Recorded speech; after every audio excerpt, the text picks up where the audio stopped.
She was Miss USA. She had worked 7 years for that crown. And when she finally had to walk away from it, she couldn't say why. Not publicly, not directly, not in any language the people watching her Instagram could clearly read. So she hid the message where no one was supposed to find it. In a resignation statement that looked like a gracious goodbye, 11 sentences perfectly composed, giving nothing away, she embedded the only truth she was legally permitted to share. Take the first letter of each sentence. EAMSELENCED. The internet stopped. Because in a statement crafted to comply with every legal restriction placed on her, Noelia Voigt had hidden everything she was not allowed to say out loud. She couldn't speak. She was bound by contracts, by an NDA, by the full legal weight of an organization that had spent months publicly claiming to support her. So she hid the truth in the spaces between the letters. Because people don't hide messages like that, unless they're afraid. And the question that followed, that millions of people began asking, that this story cannot fully answer because she has still not been freed to speak, is this: if they needed her that silenced, what exactly did they need her not to say? If that just made your jaw drop, you're not alone. Hit that like button and subscribe right now, because this story goes so much deeper than you think. Ring the notification bell so you never miss what's coming next. This is the story of Noelia Voigt. A dream that became a trap, a voice that was taken, and a young woman who found a way to be heard inside a cage built specifically to keep her quiet. And it is a story about what happens when the people we love achieve the thing they worked for, and we never think to ask what it cost them to stay there. Before the crown, before the contracts, before the hidden message. There was a little girl in Sarasota, Florida, curled up beside her mother on the couch watching beauty pageants on television. Her name was Noelia Victoria Voigt, born November 1st, 1999. Her mother, Jacqueline, was from Maracaibo, Venezuela, a woman who had come to America with the particular combination of hope and determination that immigrants carry in their bones. Her father, Jack Voigt, was a former professional baseball player, a man built on discipline and the refusal to stop showing up. Their daughter inherited both. She watched pageants with her mother from as far back as she could remember, not passively, with the focused, almost reverent attention that children give to things that feel like their future. She wanted to be on that stage. She wanted it the way children want things before the world teaches them to want smaller. But her mother and this detail matters made her wait. Not because she didn't believe in her daughter, because she understood something the televised version of pageantry never shows. It can break a young girl's confidence if she enters before she has built enough of herself to withstand being judged and found wanting. Jacqueline wanted her daughter to be strong enough first. So Noelia waited, and while she waited, she built herself. At 16, she won her first pageant, and then discovered what winning costs when the people around you are not ready for it. Her own friends turned on her. Her former best friend, someone she had trusted completely, became overnight a source of mockery and exclusion, the specific surgical cruelty that only people who know you well can deliver. She was hurt, she was confused, and she made a choice that would define everything that came after. She turned the pain into purpose. She wrote a children's book about a little girl who was bullied and found the courage to keep going. She named it Maddie the Brave, after Madison Whitsett, a real child 9 years old who had died by suicide after being bullied at her school in 2018. She was 19 when she published it. She had already decided that her pain was not only hers to carry. She competed. She moved to Alabama for college. She was first runner-up at Miss Alabama USA for 2 consecutive years. 2 years. First runner-up. The door within reach, not yet open. And then she made the decision that surprised everyone who knew her. She packed up her life and moved to Utah, a state she barely knew. No deep roots, no community, no guarantee. Where the Miss USA title had not been won in 50 years. She described it herself as the biggest risk of her life, moving across the country alone to chase a dream most people had already told her to let go. 7 years of competing. 7 years of discipline and patience, and the specific stubbornness of a woman who refuses to accept that close is the same as there. On September 29th, 2023, in Reno, Nevada, the crown came down. Miss USA 2023. Noelia Voigt, the first Venezuelan-American woman in history to hold the title. Her mother's daughter. Finally, on the stage they had watched together for as long as she could remember. The dream had arrived. She did not yet know what was living inside it. Here is something nobody tells you about winning. The crown comes with a contract, a salary, an apartment, a schedule, a set of rules about what you can post, what you can say, what causes you can advocate for, a list of people you answer to, a version of yourself that belongs during the term of your reign, not entirely to you. Most title holders accept this as the trade-off, the cost of the platform. For Noelia Voigt, it became something else. In the beginning, she didn't know that. She flew to El Salvador for Miss Universe 7 weeks after her win. Top 20. She flew home. She began the work of the year, the appearances, the advocacy, the public face of Miss USA 2023. And then something started to feel slightly off. Not wrong exactly, not yet, just slightly off. The kind of feeling you get when a room you've just entered has a temperature that isn't quite right. You can't name it. You tell yourself it's nothing. You tell yourself you're still adjusting. Messages went unanswered. Then arrived cold when they finally came harder than the situation seemed to warrant. She never quite knew what would trigger the next consequence. The ground beneath her feet was always slightly unstable in a way she could not name. Then the restrictions began to land. The advocacy work she had built her entire platform around immigration rights, anti-bullying, the causes she had promised on the Miss USA stage she would fight for began to disappear behind guidelines she had never been shown. Posts were rejected. Topics were off limits. The voice she had been crowned to use was being shaped quietly and consistently into something that served the organization's preferences rather than her own conscience. She was threatened with losing her salary for posts that were causing no issue other than not meeting someone's personal preference. She kept telling herself it would get better, that she was still new, that she just needed to find the rhythm of the role. She started realizing it wasn't going to get better. She just didn't know yet how much worse it was going to get. And her body, which could not sign an NDA, which could not be legally prohibited from telling the truth, began to respond. Heart palpitations, full body shakes, loss of appetite, weight she did not intend to lose, sleep that would not come, hair that began falling out. She went to her doctor. She was diagnosed with anxiety. She was prescribed medication, not one medication. Two medications every single day to manage the symptoms of what was being done to her inside the organization that publicly called her their top priority. She kept showing up. She kept smiling at every appearance. She kept performing the crown with the full professionalism that 7 years of competition had built into her. Because she had worked too hard, come too far, moved across the country alone, published the book, competed and lost, and come back and competed again. She was not going to let it break her. And then it happened at a Christmas parade, a public appearance in Florida. Miss USA doing her job. She arrived without a handler, without security, without anyone from the organization standing beside her in the way that women representing a major brand at public events are supposed to be accompanied. A man got into the car with her. He asked the woman wearing the Miss USA sash if she liked older men with money. He continued. More statements about his desire, about wanting a relationship with her. She was alone in that car. No one from the organization, no one who was supposed to be there, no one who had made sure before placing their title holder into that situation that she would be safe. She was not Miss USA in that moment. She was just a young woman, alone in a car, realizing that nobody was coming. She reported the incident to Layla Rose, the CEO and president of Miss USA. And here is what the head of an organization built on women's empowerment said to the woman wearing their crown. She told Noelia that they could not prevent people from saying things to her at public appearances, that it was, unfortunately, part of the role she was in as a public figure. Stop, read that again. Not we are sorry, not this should never have happened, not we should have been there with you, not even are you okay? Just it is, unfortunately, part of the role. The organization that had placed her in that situation, unprotected alone as the face of their brand, told her that being sexually harassed was simply an occupational hazard she was expected to absorb, and then keep performing.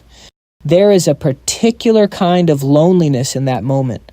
The loneliness of reporting something that was done to you and being told, this is normal, this is the price, this is what you signed up for.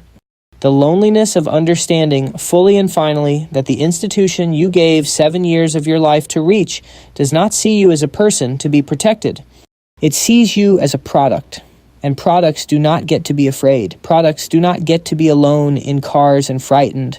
Products perform. She went back to her apartment. She took her medication. She tried to sleep. She went back to work. And she started thinking quietly about the only way she knew to tell the truth.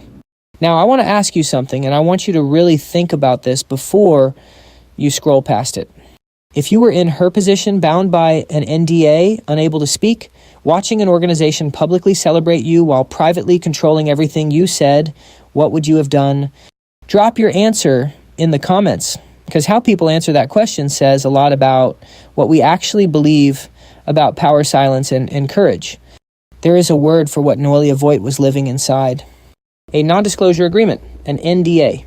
An NDA is a piece of paper that says you know something, you have experienced something, you have lived through something that the world should hear, and you are not allowed to say it. Not on Instagram, not to a journalist, not in the language that anyone watching from the outside would recognize as a cry for help. If you say it, if the words leave your mouth in any form, the organization can identify they will take everything. Your salary, your reputation, the ability to work in this world again. It is a legal cage, made of paper, invisible to everyone looking from the outside, and it was built specifically around her.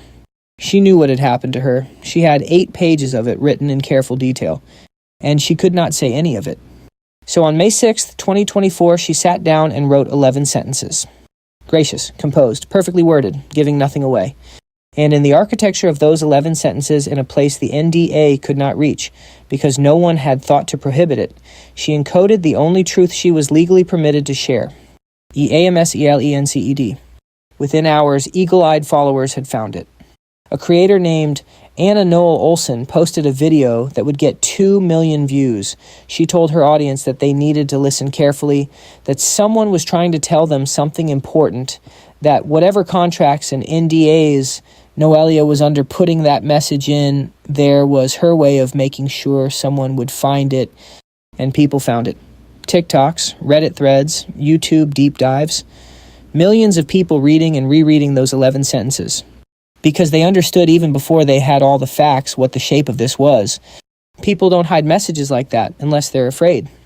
2 days later, Miss Teen USA 2023 17-year-old Uma Sofia Srivastava posted her own resignation. She said her personal values no longer aligned with the direction of the organization. She did not have an acrostic. She didn't need one. The message was clear enough. For the first time in the history of Miss USA, both the reigning Miss USA and Miss Teen USA had resigned within days of each other, with 3 months remaining in their reigns. Nobody gives up the dream of their lifetime unless staying has become worse than leaving. And the question that her 11 letters had placed into the world was still hanging there unanswered, waiting. If they needed her that silenced, what exactly did they need her not to say? Days after the Instagram post, a resignation letter leaked. 8 pages, written privately to the Miss USA organization, never meant to be public. The organization called its circulation unauthorized. But it was out. In it, Noelia described a toxic work environment within the Miss USA organization that at best was poor management and at worst was bullying and harassment, and that it had started soon after she won the title. She described months of erratic communication that arrived cold and aggressive without warning, threats of salary removal for social media posts that violated no rule other than personal preference, being barred from advocating for the causes she had won the crown to champion.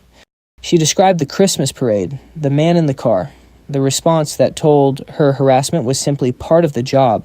And she described what all of it had done to her body. The anxiety diagnosis, the 2 daily medications, the heart palpitations, the shaking, the hair loss, the sleepless nights. She wrote that the toll this treatment had taken on her would have long-lasting impacts on her health, that she knew the harsh reality of that fact, and that she would not continue to allow herself to feel victimized anymore. She had stayed as long as she could. She had taken the medications and kept showing up and kept the smile perfectly in place through all of it. And when she finally left, she found the only crack in the cage, 11 first letters in an Instagram post, and she used it. The organization that claimed to empower women had silenced the woman wearing their crown. Layla Rose issued a statement. The allegations were false. There was no toxic environment, no bullying, no harassment. Noelia responded within hours. She stated clearly that she was constrained by a non-disclosure agreement and that she strongly encouraged the organization to waive the NDA to enable her to speak. Rose did not waive the NDA. Noelia has not been able to tell her full story to this day. The cage is still standing, and inside it everything she cannot yet say. In her 8-page letter, buried among the specific allegations and the descriptions of what had been done to her, she wrote about the future. She wrote about her concern for the Miss USA brand. About the culture of fear and control, she believed the CEO was actively building the antithesis of women's empowerment that was causing a toxic workplace unsafe for future title holders. Unsafe for future title holders. She was not only writing about herself, she was writing about every young woman who would stand in that same position after her, every girl who had been watching pageants since childhood with her mother on the couch, every daughter who had spent years working toward a dream without knowing that inside the dream a cage had been waiting. She couldn't speak, but she could write those words into the permanent record. She could make sure the next woman arrived knowing more than she had known. That is not a victim writing. That is a woman who took the only weapons the cage had left her and used them to protect everyone who would come after. The Miss USA class of 2023, the women who had competed alongside her, released a joint statement. Their goal, they said, was to give Noelia her voice back. Noelia's mother, Jacqueline, the Venezuelan woman who had watched pageants with her daughter, who had made her wait until she was strong enough, appeared on Good Morning America. Uma Sophia's mother, Barbara, appeared beside her.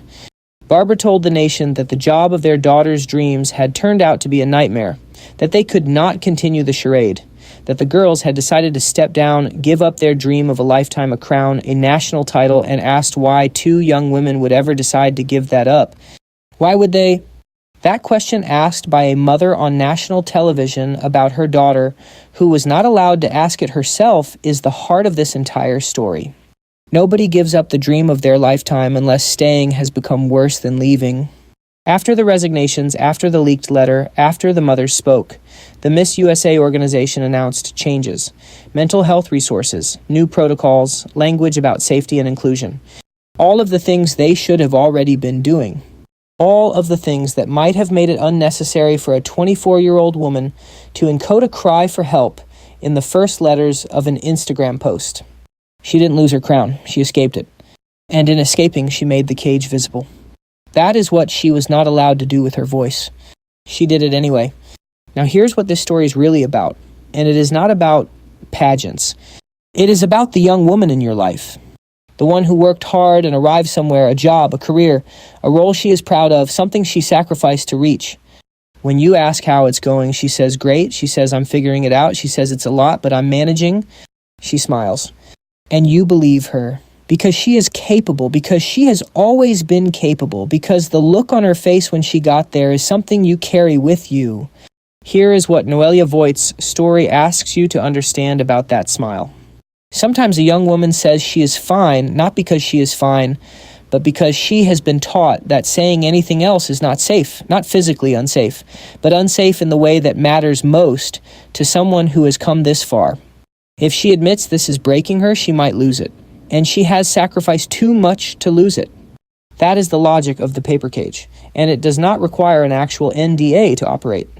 It operates in ordinary workplaces, in ordinary families, in the quiet, unspoken contract between parents who are proud and children who have learned that being a source of that pride is one of the most important things they do. Through the look on your face when she succeeds, through the way the family talks about her, through the message she absorbed, children always absorb it that her accomplishments are part of what makes her loved, which means that her failures, her struggles, her breaking might make her less. When she is shaking in the mornings and losing sleep and taking medications, she never mentioned inside a situation. She does not know how to leave without feeling like she is failing you. She is going to smile and say she's fine because she loves you, because she doesn't want to be the reason your pride in her dims. Here is what you can do. Learn to read the signals that are not the signal. Noelia Voigt did not post, I am suffering. She posted, I am prioritizing my mental health. That is what a cry for help sounds like when someone is not permitted to say the full truth. Your daughter may not have an acrostic, but she has her own version, the subject she changes, the specific questions she deflects, the way she stopped talking about the job she was so excited to start, the way she is always tired but always says she's fine. Those are her 11 letters. You have to be willing to read them. And then, not once, but regularly, before anything has gone wrong, in the ordinary moments, when she doesn't need you to say it, yet say this. Nothing you are working toward matters more than you. No crown, no title, no job, no role. If it is hurting you, you can leave it. And the day you walk away from something toxic, that is the day I will be most proud of you. That last sentence. Don't just celebrate when your daughter succeeds. Be proud when she has the courage to say no to something that is destroying her. That is a different definition of achievement, a harder one and a truer one. Because a young woman who knows she is allowed to leave does not have to find another way to say what she cannot say out loud. She does not have to hide her truth in the spaces between the letters. She does not have to hope that someone somewhere is reading carefully enough to find it. She can just say it. Make sure she knows she can say it to you. Before you close this one question I want to leave with you. Noelia Voigt found 11 letters to break through her silence, but she still cannot tell her full story today. Do you think the Miss USA organization should be legally required to release her from that NDA? And if you were a young woman who had worked your entire life for a dream only to find a cage waiting inside it, what would you have done differently? Drop your answer below, because this conversation doesn't end with this video, it starts here. If this story moved, you share it with someone who needs to hear it. Like this video, subscribe, and hit that notification bell, because stories like Noelia's are exactly why this exists. We'll see you in the next one.